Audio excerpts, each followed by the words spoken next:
দেখো আজকে যে আমরা অঙ্কটা করব সেটা হলো 2024 সালের একদম আর্থিক অবস্থার বিবরণী, যেটা গত বছরে এসেছিল সেটার বিশদায় বিবরণী ধাপটা একদম সহজভাবে সমাধান। তার আগে মনে রাখতে হবে সর্বপ্রথম কি দিয়ে আমাদের অঙ্কটা শুরু হয়।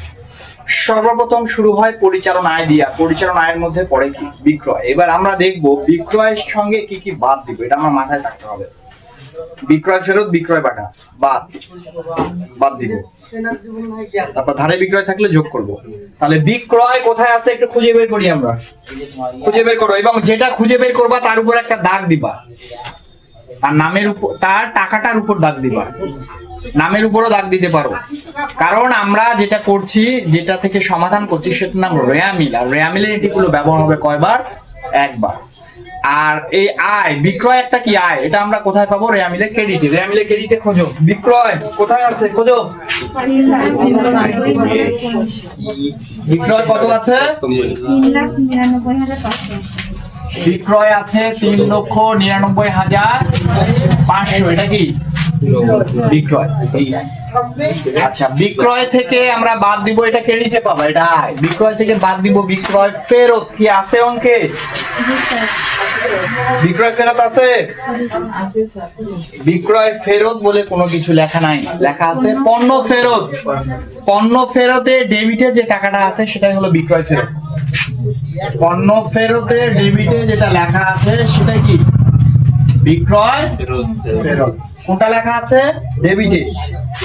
পণ্য ফেরত লেখা থাকলে ডেবিটেরটা বিক্রয় ফেরত আর ক্রেডিটেরটা হলো ক্রয় ফেরত। কথা বুঝতে পারছো? পণ্য ফেরত লেখা আছে, তাহলে ডেবিটেরটা ক্রয় ফেরত। কত টাকা? 3500 টাকা বাদ গেলে কত থাকে?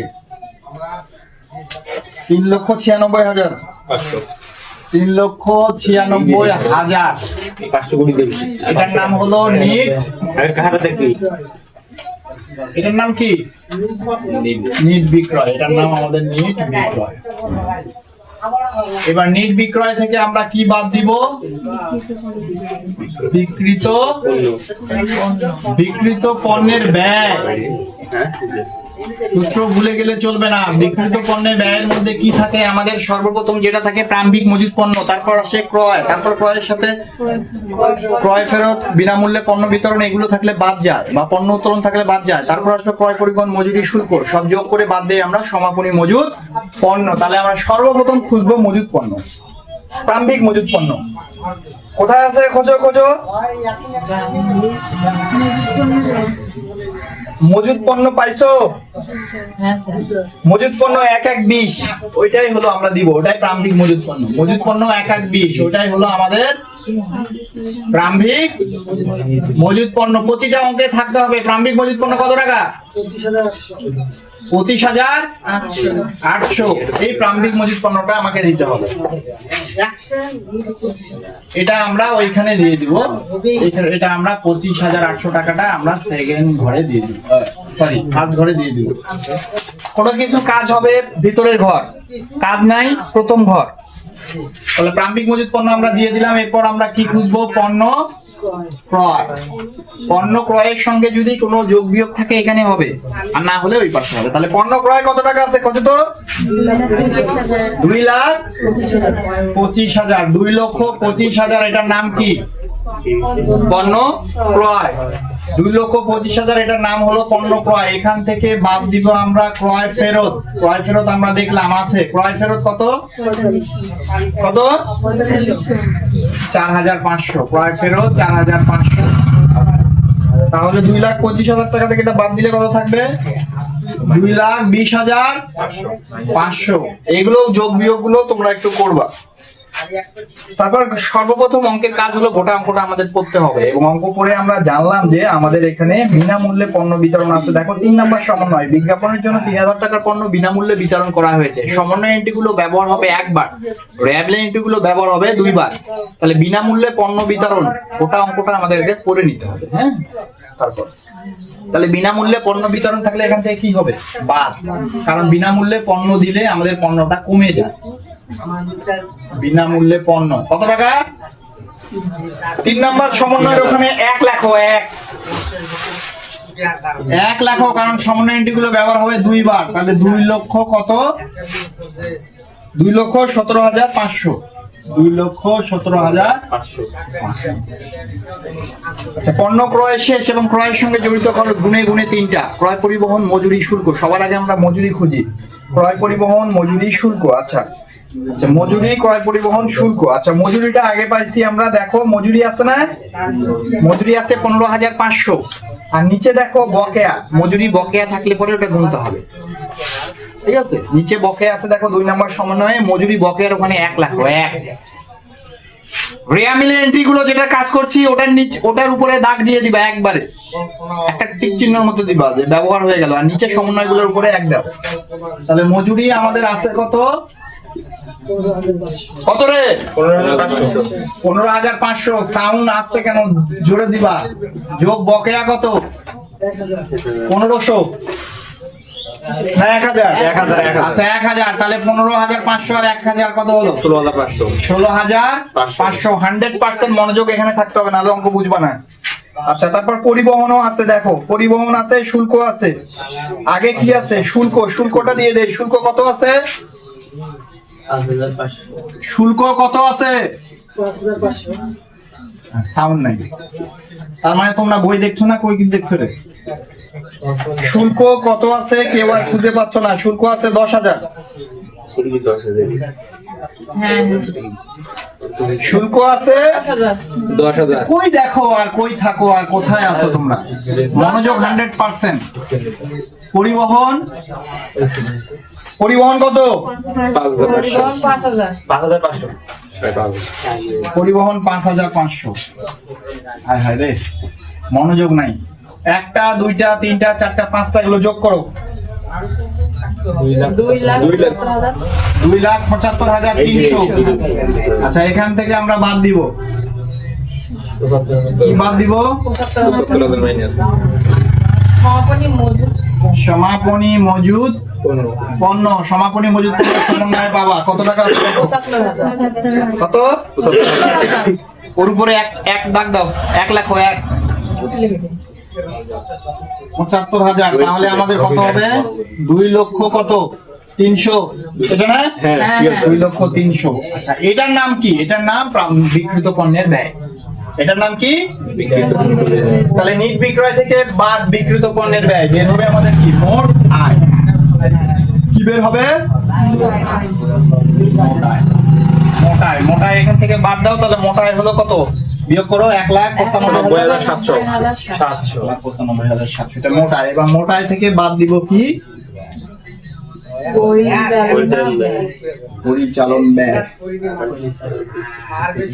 পরিচালন ব্যয়। নাইম কোথায় গেলে রে? এখানে আসো, ওভাবে রাখলে হবে না। পরিচালন ব্যয়। পরিচালন ব্যয়ের মধ্যে আমাদের কি আসে? বেতন আসে, ভাড়া আসে, বিজ্ঞাপন আসে, ঠিক আছে? আচ্ছা, আমরা পরিচালন ব্যয়গুলো কোথায় পাবো? রেয়া মিলের কোন অংশে, যেটা অঙ্ক প্রশ্নপত্র দেওয়া আছে তার কোন পাশে পাবো? ডেবিটে পাবো। কোথায় পাবো? ডেবিটে পাবো। তাহলে ডেবিটে আমরা খুঁজতে থাকি আমাদের ব্যয়গুলা। ডেবিটের টাকাগুলোর মধ্যে হাত দাও। সর্বপ্রথম কোন ব্যয় পাচ্ছি? বকেয়া তলব। এটা এখানে আসবে না। প্রাপ্য হিসাব, সুনাম, ইজারা সম্পত্তি, ইজারা সম্পত্তি অবলোপন, ইজারা সম্পত্তি অবলোপন। আচ্ছা, আজকে একটু সূত্রের মধ্যেই করি, তারপর কালকে যাবে অন্যভাবে করবো। কলকবজা, যন্ত্রপাতি, আসবাবপত্র, বিনিয়োগ, মজুদ পণ্য, পণ্য ক্রয়, পণ্য ফেরত, মজুরি, বেতন। এই যে বেতন, ভাড়া। বেতন কত আছে দেখো তো? বেতন 28,000। বেতন কত? 28,200। বেতন 28,200। 28,200। তারপর ভাড়া কত আছে? 21,500। ভাড়া কত? 21,500। এগুলোর সঙ্গে বকেয়া টকেয়া কিছু নাই, তাই ডাইরেক্ট হয়ে যাবে, ঠিক আছে? বেতন, ভাড়া। আচ্ছা, বেতন ভাড়ার পরে কি আছে? বিজ্ঞাপন। বীমা সালামি আছে, তারপর বিজ্ঞাপন। বেতন আমরা একটু সিরিয়ালে করব। বীমা সালামি। বীমা সালামি কত আছে দেখো তো? 2,500। বিজ্ঞাপনের আগে দেখো বীমা সালামি। বিজ্ঞাপনের আগে আছে বীমা সালামি। পাইছো? পাইছো? তো আবার করছো কই? বীমা সালামি কত? 2,500। আর নিচে দেখো অগ্রিম আছে 500। হ্যাঁ, অগ্রিম 500। খরচের সাথে বকেয়া হলে যোগ, আর অগ্রিম হলে বিয়োগ। খরচের সাথে বকেয়া হলে যোগ আর অগ্রিম হলে বিয়োগ। বিয়োগ। তাহলে 2500 থেকে 500 বাদ দিব, তাহলে কত হবে? 2000। আমরা বইয়ের মতো করবো না, আমরা নিজেদের মতো করবো। আচ্ছা, তাহলে আমরা দেখো সিরিয়ালে দিলাম, বেতন দিলাম, ভাড়া দিলাম, শুল্ক তো আমরা দিয়ে ফেলছি। এগুলো নিচে এগুলো দাগ দাও, না অঙ্ক বুঝবা না। আচ্ছা, অঙ্ক শেখার সুবিধাতে আমরা করে ফেলি। বিমা সালামি দিছি, এরপর বিজ্ঞাপন আছে। বিজ্ঞাপন কত আছে? 44,500। বিজ্ঞাপন 44,500। তার সঙ্গে বিনামূল্যে বিতরণ যোগ হবে, ওটাও বিজ্ঞাপন। 3,000। বিজ্ঞাপন কত? 44,500। 44,500। তার সঙ্গে কি হবে? যোগ বিনামূল্যে। বিনামূল্যে কত আছে? 3,000। বিনামূল্যে হলো 3,000। জি। তাহলে কত? 47,500। এটা বিজ্ঞাপন সঙ্গে দিয়ে দিলাম। জি। অনাদায়ী পাওনা আছে। অনাদায়ী পাওনা কত আছে? 3,500। অনাদায়ী পাওনা আছে 3,500। যোগ নতুন সঞ্চিতি বিয়োগ পুরাতন সঞ্চিতি। আচ্ছা, অনাদায়ী পাওনা আগে দিয়ে দেই। অনাদায়ী পাওনাটা আগে দিয়ে দেই। অনাদায়ী পাওনাটা আগে দিয়ে দেই। অনাদায়ী পাওনা, অনাদায়ী নাইম ওখানে থাকো, যে কোনো সময় পাস করা লাগতে পারে, কারণ এখানে জায়গা হবে না, ওই পাশে চলে যাবে, তখন তুমি পাস করে রাখবা। অনাদায়ী পাওনা কত? 3,500। 3,500। এর সঙ্গে সবসময় মাথায় জানে রাখবা যে এর সঙ্গে একটা সূত্র আছে, যোগ নতুন সঞ্চিতি। কি সঞ্চিতি? এটা নতুন সঞ্চিতিটা কোথা থেকে পাবো? সমন্বয় থেকে পাবো। কোথা থেকে পাবো? সমন্বয়। দেখো ওখানে লেখা আছে 4 নম্বর সমন্বয়ে প্রাপ্য হিসাবে 10% অনাদায়ী পাওনা সঞ্চিতি রাখতে হবে। তাহলে প্রাপ্য হিসাব কত টাকা আছে খোঁজো। প্রাপ্য হিসাব আছে 1 লক্ষ, প্রাপ্য হিসাব আছে 75,000 টাকা। 75,000 টাকা 10% কত?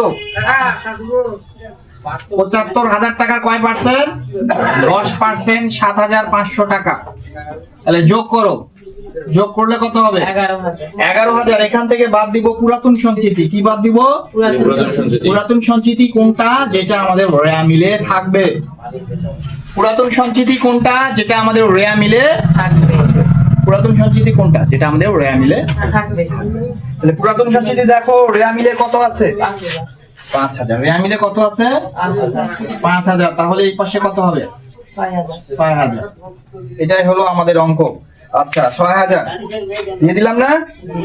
আচ্ছা, এবার আমাদের খুঁজতে হবে, শেষে আমরা খুঁজবো অবচয় অবলোপন। আচ্ছা, অবচয়গুলো তুমি কই পাবা? অবচয়গুলো কই পাবা? সমন্বয়ে পাবা। তাহলে কল কবজা 10%, আসবাবপত্রে 10% অবচয়। কল কবজা 10% অবচয়। অবচয়।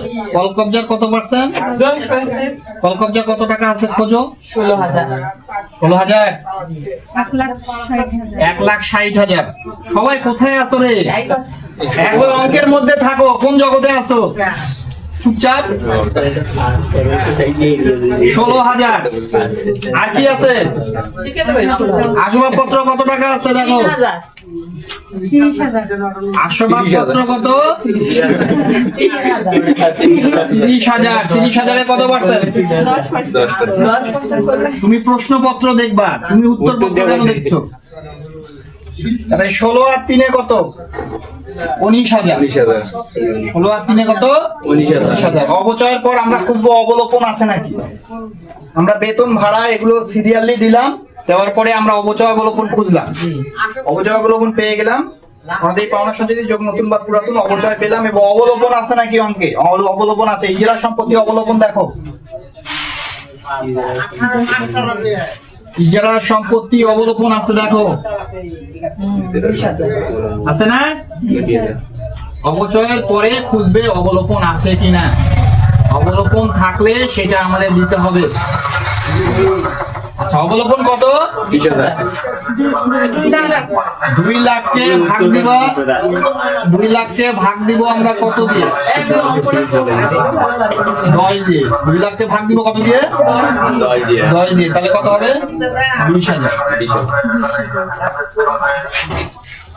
পাস করে রাখো, পাস। দেখো আমরা পরিচালন ব্যয়গুলো এগুলো সব যোগ করবো। 28,200, 21,500, 2,000, 47,500, 6,000, 19,000, 20,000 এগুলো সব যোগ করলে মোট পরিচালন ব্যয় কত হবে? 1,44,200। এটার নাম মোট পরিচালন ব্যয়। এটার নাম কি? এই যে মোট আয় আছে না, মোট আয়, এই মোট আয় থেকে বাদ দিব মোট পরিচালন ব্যয়। তাহলে আমাদের বের হবে কি? পরিচালন আয়। মোট না, পরিচালন আয়। কি বের হবে? পরিচালন আয়। পরিচালন আয়, পরিচালন আয়। তাহলে বাদ দাও 1,95,700 টাকা থেকে বাদ দাও 1,44,200। বাদ দাও 1,95,700 থেকে বাদ দাও 1,44,200। কত? 51,500। 51,500। এইটার নাম আমাদের পরিচালন আয়। এটার নাম কি? পরিচালন আয়। পরিচালন আয়। তাহলে মোট আয় থেকে পরিচালন ব্যয় বাদ দিলে হয় পরিচালন আয়। এবারে এর সঙ্গে আমরা যোগ করব অপরিচালন কি আয়। কি যোগ করব? অপরিচালন আয়। অপরিচালন আয় যোগ করব। আর বিয়োগ করব কি? অপরিচালন ব্যয়। বিয়োগ করব কি? অপরিচালন ব্যয়। ব্যয়। এটা কি করব? বিয়োগ করব। এটা যোগ করব, এটা বিয়োগ করব। আচ্ছা, এবার অপরিচালন আয়গুলো কি কি? আমাদের বিনিয়োগের সুদ, উত্তোলনের সুদ, যে আয়গুলো আছে সেগুলো। বিনিয়োগের সুদ হতে পারে, উত্তোলনের সুদ হতে পারে, আমাদের শেয়ার হস্তান্তর ফি হতে পারে, কমিশন প্রাপ্তি হতে পারে, এগুলো হতে পারে। তাহলে দেখো বিনিয়োগ আছে মনে হয় আমাকে। কত টাকা বিনিয়োগ আছে দেখো তো, বিনিয়োগ বের করো। বিনিয়োগ বের করতে বলছি। 6,000 কেমনে পাও বিনিয়োগ? বিনিয়োগ আমাদের আছে কত? বিনিয়োগ আছে 1,50,000 না? 6,000 বলছো কেন? বিনিয়োগ আমাদের কত আছে? 1,50,000-এর 16% দাও। 1,50,000 এদিকে দেখাও তো। 1,50,000-এর কয় পার্সেন্ট? 16% বলো। 1 লক্ষ বিনিয়োগের সুদ। এটা আছে কি? পাওনি না পাওনি রে? বিনিয়োগের সুদ 1,50,000 টাকা বিনিয়োগ আছে। এর উপর কয় পার্সেন্ট? 16% কত? 24,000। 16% কত? 24,000। কিন্তু বিনিয়োগের ওখানে কি লেখা আছে দেখো তো। বিনিয়োগের ওখানে লেখা আছে 1/7। বিনিয়োগের ওখানে লেখা আছে 1/7/23। তার মানে কয় মাসের সুদ দেবো? 6 মাসের।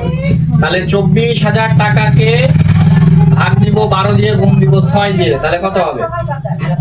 12,000। কত হবে? 12,000। এই 12,000 টাকা বিনিয়োগের সুদের মধ্যে অলরেডি আমরা রেয়া মিলে দেখো, রেয়া মিলে বিনিয়োগের সুদ আছে 6,000। রেয়া মিলে ক্রেডিটে দেখো, এই 12,000 টাকা সুদের মধ্যে আমরা রেয়া মিলে ক্রেডিটে দেখতে পেলাম কয় হাজার? 6,000। এই 6,000 টাকা অলরেডি আমরা পেয়ে গেছি। এই জন্য আমরা এখানে লিখবো বিনিয়োগের সুদ। এখানে আমরা কি লিখবো? বিনিয়োগের সুদ। বিনিয়োগের সুদ হলো 6,000। কয় হাজার? 6,000। আর বকে আছে টোটাল কয় হাজার? 12,000। তাহলে পেয়ে গেছি কত? 6,000। আর বকেয়া সুদ আছে এখনো কত? 6,000। 6 কত হলো? 12,000। যেহেতু এখানে একটাই আইটেম, তাই একটা আইটেম থাকলে আমরা এই ধরে লিখতে পারবো। তাহলে এখানে 6,000 আর এখানে 6,000। আর তো আর কোনো ইয়া নাই আমাদের, অপরিচালন আয়ের কোনো আইটেম নাই। তাহলে 6 আর 6 এখানে 12,000 যোগ দাও তো, কত হলো? 51,000। এটা 1,51,000। তোমরা শুধু 51,000 কেন বলছো? নাকি 51,500? আচ্ছা, 51,500 এর সঙ্গে যোগ দাও 12,000। 63,500। 63,500। এটা বুঝতে পারছো? 1,50,000 টাকা আমার বিনিয়োগ, তার উপর কয় পার্সেন্ট? 16% করলে কত হবে? 24,000। কিন্তু লেখা আছে 1/7। 1/7 মানে কয় মাস? 6 মাস। 1/7 মানে জুলাই মাসের 1, July, August, September, October, November, December, 6 মাস। তাহলে 12 দিয়ে ভাগ 6 দিয়ে গুণ দিলে কত হবে? 12,000। এই 12,000 এর মধ্যে আমরা রেয়া মিলের ক্রেডিট পাশে দেখতে পেলাম কয় হাজার? 6,000। রেয়া মিলে আছে 6,000। যদি 6,000 না থাকতো আমরা এখানে কত দিতাম? 12,000ই দিতাম। রেয়া মিলে ক্রেডিট পাশে আমরা পাইছি কত? 6,000। তাহলে বকে আছে কত? 6,000। এবার দেখো অপরিচালন ব্যয়। অপরিচালন ব্যয় বলতে এখানে আছে শুধু ঋণের সুদ। ঋণ কত টাকা? ঋণের সুদ। ঋণের সুদ। ঋণ কত টাকা? 1 লাখ। 1 লাখ কয় পার্সেন্ট? 15%। 15%। 1 লাখ টাকার 15% হলো 15,000। 1 লাখ টাকার 15% হলো 15,000। 15,000। কিন্তু ঋণের সামনে কি লেখা আছে? 1-1-2020। 1-1। হ্যাঁ, 1-1-2020। আচ্ছা, 1-1 মানে পুরো 1 বছরের। 20 না তো ওটা 23 হবে, যাই হোক। 1-1 এটা 1-1 মানে হলো পুরো 1 বছরের সুদ হবে, মানে পার্সেন্টেজ দিয়ে যা হবে তাই। কিন্তু আমরা দেখো রেয়া মিলের ডেবিট পাশে 7,500 টাকা বিনিয়োগের ঋণের সুদ আছে। খোঁজো ঋণের সুদ কই আছে, খোঁজো। 7,500 টাকা ঋণের সুদ ডেবিট পাশে থাকা মানে আমরা ঋণের সুদ দিয়ে দিয়েছি, পাইছো? রিয়া মিলে যদি না থাকতো তাহলে পুরো 15,000 টাকা এখানে দিতাম। রিয়া মিলে লেখা আছে 7,500, মানে ঋণের সুদ দিয়ে দিয়েছি কত, ডেবিটে মানে দিয়ে দিচ্ছি কত, 7,500। আর বকেয়া আছে কত, তাহলে বাকি আছে কত? 7,500। এটাকে বকেয়া সুদ বলা যায় বা অনাদায়ী সুদ বলা যায়। বিনিয়োগেরটা অনাদায়ী সুদ বলাটাই বেশি বেটার, আর এটা লিখবো আমরা বকেয়া সুদ। তাহলে বকেয়া আছে কত? 7,500। টোটাল কত আমার? 15। হ্যাঁ। তাহলে আমার 7,500 টাকা আমি দিয়ে দিছি, আর পাবে কত? 7,500। এবার 15,000 টাকা এখান থেকে বিয়োগ দাও তো। 63,500 থেকে 15,000 বিয়োগ দাও। 48,500। 48,500। এটার নাম কি আমাদের? নেট আয়। এটাই হলো আমাদের আর্থিক বিশদ আয় বিবরণী। আশা করি সবাই বুঝতে পারছো।